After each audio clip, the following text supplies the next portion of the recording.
What's up, people? Tonight, I'm reacting to Troy Reed's interview with Hassan Campbell. I took the important clips that means the most to me, but the full interview is in the description as well as the link to purchase the book, I Never Met Alpo. Shout out to Hassan Campbell and Troy Reed, and shout out to all of you for tuning into this video. Now let's get into it. We just clicked from there, and we just started having fun on the visit, just talking, and it wasn't like I was talking to, I was expecting that gangster killer, murderer, that stick-up kid, but I wasn't talking to that person at that point. He was already 14 years into his 25-year sentence. I wasn't talking to that person at that point. The one thing people seem to forget about these gangsters is that they are humans at the end of the day. They still like sports. They still have favorite foods. A gangster would rather not talk about being a gangster 24/7. When a technician gets off of work, he or she don't want to talk about cars. When a doctor comes home from work, he or she doesn't want to talk about surgery. Give them a chance to escape that lifestyle. When Troy asks Alpo questions that has nothing to do with the streets, it separates him from other journalists. So that was a trigger, his mother. The second one was the kid who raised him in the streets. He's probably the only person that when he spoke his name, he kind of whispered it. Everybody else, you can name anybody, you can name preacher, you can name any notorious dude in the street, Poe just talk fluent. But when you say this one dude name who raised him in the street, it's like a father-son type of relationship where he just, somebody tell you about your dad, you kind of like, yeah, my father. It was like that. And it's Fresh Air Fun family. Now, who you think he's talking about? Let me know in the comments, but whoever that was holds a lot of weight on his heart. We all have that one person that we don't want to let down. With Alpo becoming a known informant, he knows he let that person down. So he can't even talk about that person without feeling some type of way.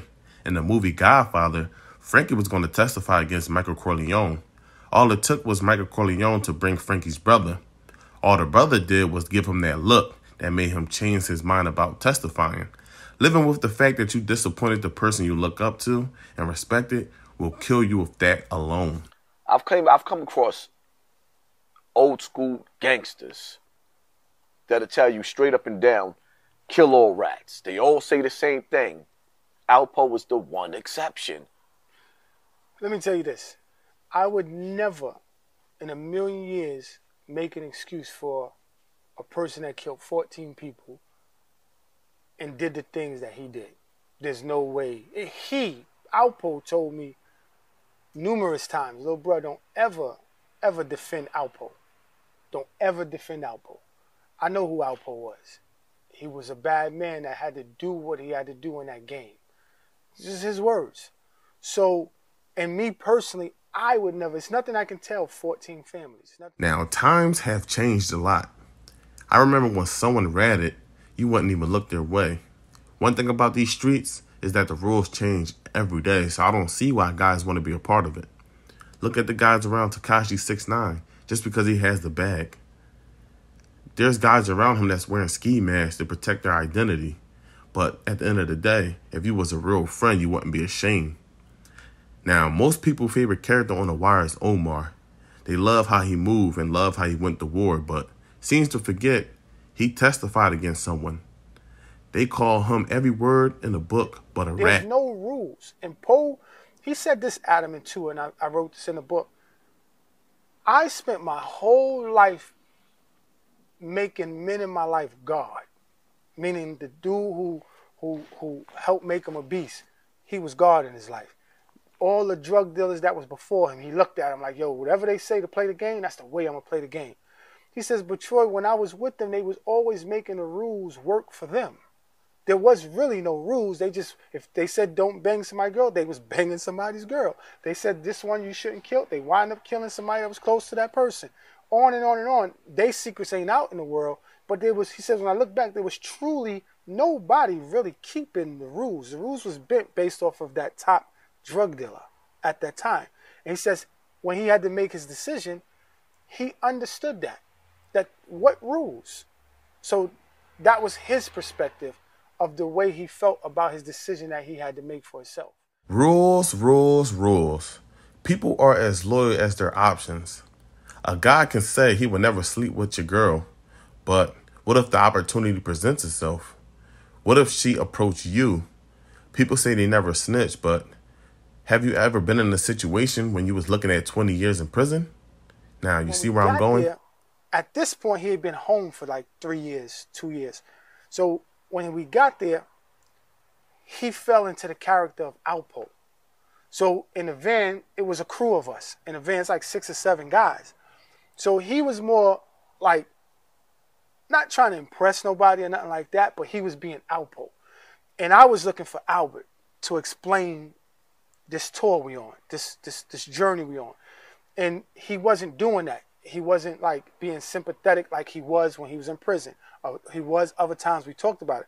So I asked him a question, and I say, I got a son that I was able to do amazing things with at his sneaker store and be a great dad to him and my other kids and different things. I said, but you took that opportunity away from 14 people.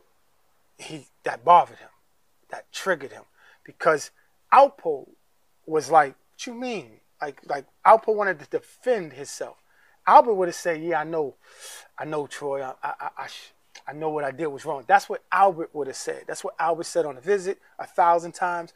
Albert would have gave the right question, but Alpo was like, nah. He wanted to defend himself. And that question triggered him, and he started yelling at me. He was like, yo, I'm not, what you guys will see in his interview when I put it out. The best way to see someone is when they are up. True colors show when someone is up. Life will humble you. So when someone's sitting behind a jail cell or broke, it's just an act because they don't have a choice at the moment.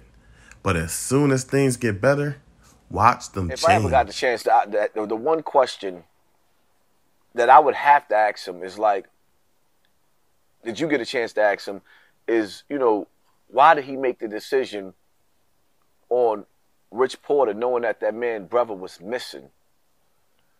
Well, I've asked him that 1,000 times. And, Albert, when I would speak to Albert, Albert was very sorrowful about that. And Albert explained to me, little bro, I knew Richard Porter for 3 years. That's it. People don't understand that. They don't know. I didn't meet him through the movie Paid in Full from in prison. I met him through AZ. And I only knew him for 3 years. And we took to each other, and we had a great relationship. But he was beating me out of almost $300,000 for something that, I understand the move that he was making, but when I didn't understand why he was lying to me about it. And he says the zone that I was locked into, and at that point in life that I was locked into it with pure killers in D.C., once I explained to my confidants what is taking place, they was like, oh, you got to eat, you got to take care of that. So he says at that time, which was totally the wrong decision to make, Albert is saying this for 10 years. This is what Albert said. That was the wrong decision to make. He says, but at that time, at 20-something years old, it made all the sense for the game that I was playing to handle my business with Richard. And that's why I made that decision. And it was a business decision because we was in the streets doing business. He wasn't his sandbox friend. He didn't grow up with him. He was his man for 3 years based off of business. And that's why it was so easy for him to make that decision. The very first time I heard about Alpo was a documentary called Game Over by Troy Reed himself. In that same documentary, they all talked about how close Alpo and Rich Porter was. People were saying they were best friends, and when you see one, you saw the other. That's something you put out and gave us, the viewers, the impression that they were best friends. But years later, here you are telling us this. Doesn't seem fair to me. He came back to me and was like, yeah, little bro, a little young boy just noticed me. I took a picture with him. And I was like, what? I said, what you talking about? You took a picture? I said, yo, where the kid at? He pointed to the kid across the bar. I went up to the kid and I was like, yo, listen, my brother, I know you know who he is, but he just came home. I said, please, for me, could you delete that picture? And he was like, all right, nah, no problem.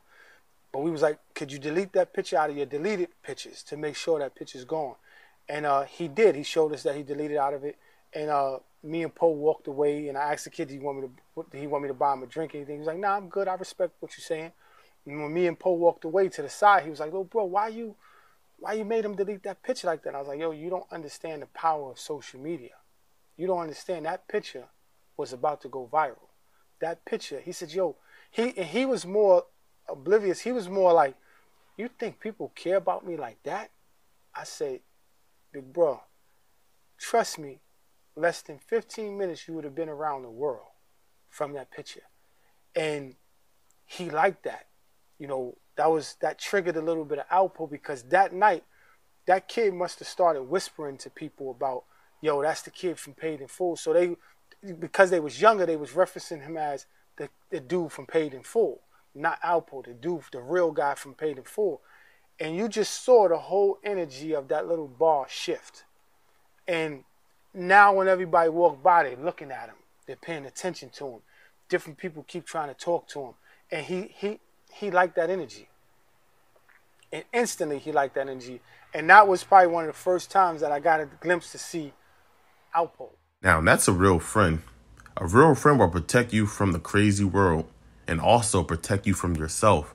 Alpo was too flashy for witness protection. He might have gotten a little high off of that one night and thought to himself, he's still that man. Poe, they're going to want to know. Paparazzi Poe, what was their relationship? Was that his real son? How did he feel about Paparazzi Poe? Like, how did their relationship even start? I think his son Gummy introduced him to Slim, and you know, I think they developed a relationship. You know what I'm saying? And Slim is Paparazzi Poe? Yeah, Paparazzi Poe. Okay. You know, when I say Slim, I mean him. Paparazzi Poe.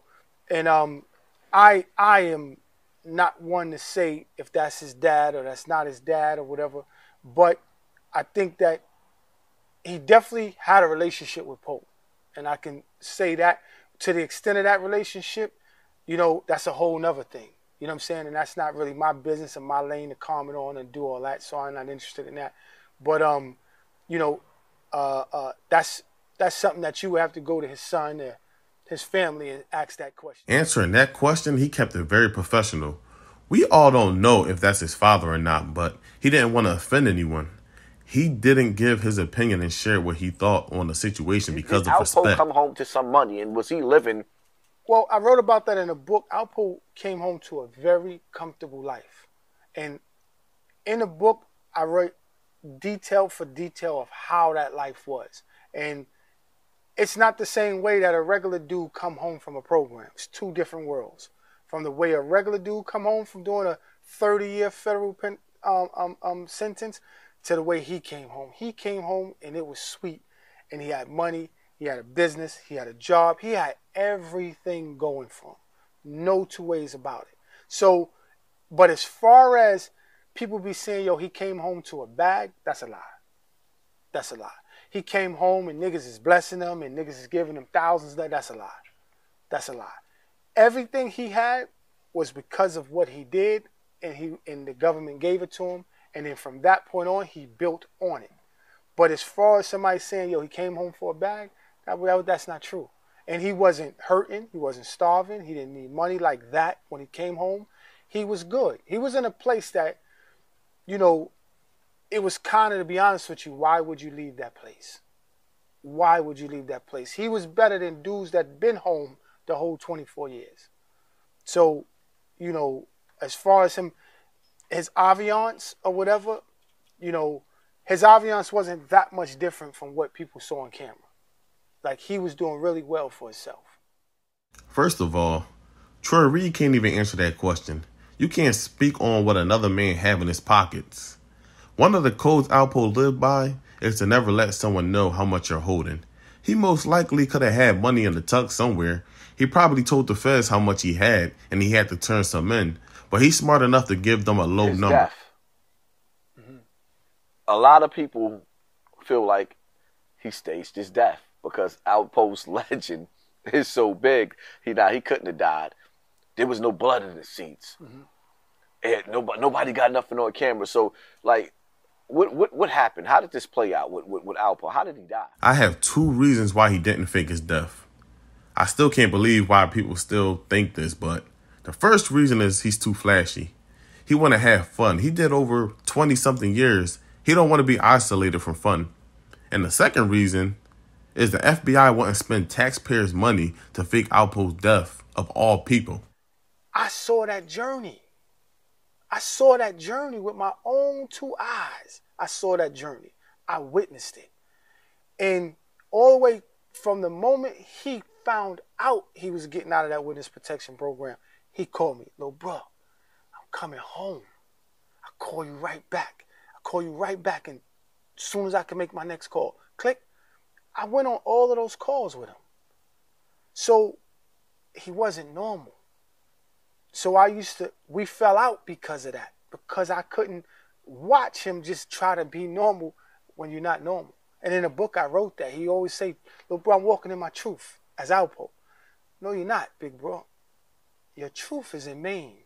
Your truth is that program. Your truth is with them U.S. Marshals. That's your truth. But that was where the battle came between Alpo and Albert. Now, if that didn't put a stain on your brain, then I don't know what to tell you. We all have to live in our truth. What you was doing back in the day, or what you looked like back in the day, is the past. You have to accept today's reality or learn the hard way. But that's it for now, man. That was just my little reaction to that interview. It was a good interview. Don't forget to tune in to Hassan Campbell's full interview on his YouTube page. The link is in the description. Don't forget to hit the comments up on this page. Don't forget to subscribe to this page and, hit the likes. We got some fire dropping soon, so I don't want you guys to miss out, man. I'm out.